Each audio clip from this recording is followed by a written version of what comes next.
Le SMBT, c'est un établissement public qui est en charge du grand cycle de l'eau à l'échelle du territoire du bassin de Thau, dont les missions sont de se soucier de l'eau à l'état sauvage.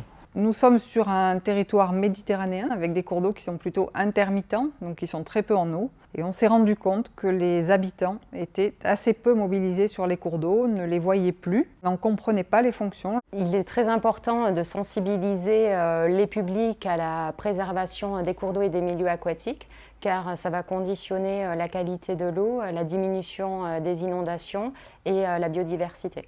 On a décidé, sur 2 communes en particulier, d'aller plus loin et de faire participer les populations. Donc on a mené une enquête policière avec les enfants de ces 2 communes pour explorer la flore, la morphologie et le paysage en fait, de ces cours d'eau. Et ensuite, nous avons construit avec eux une exposition. L'objectif secondaire, après, c'était de toucher les parents de ces enfants, puis de toucher ensuite, plus globalement, les habitants de ces communes. On s'est rendu compte que si les communes et les élus nous avaient suivis, il était important de mieux les impliquer dans la démarche. Et grâce à la méthode que nous avons développée avec le fonds MNT, nous allons pouvoir travailler sur les autres communes du bassin versant, cette fois avec les élus, en les impliquant dès le départ. Le fonds MNT nous a créé un outil vraiment adapté à tous nos enjeux.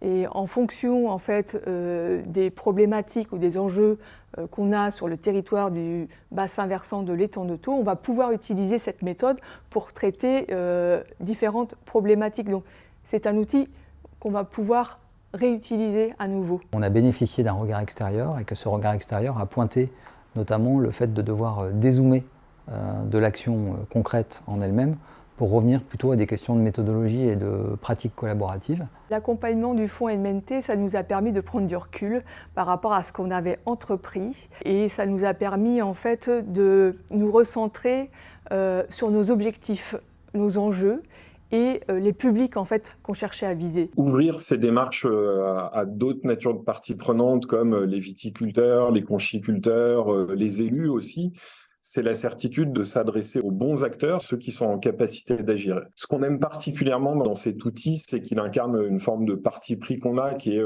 la participation citoyenne. C'est pas une fin en soi, c'est un levier particulièrement intéressant quand il permet d'articuler différentes composantes, à savoir les parties prenantes, mais aussi, dans notre cas, les compétences techniques à une vision politique. Le travail que nous avons mené avec le fonds MNT nous a donné envie de continuer. Cet outil, on l'a déjà adopté et on l'utilise dans nos projets au sein du SMBT.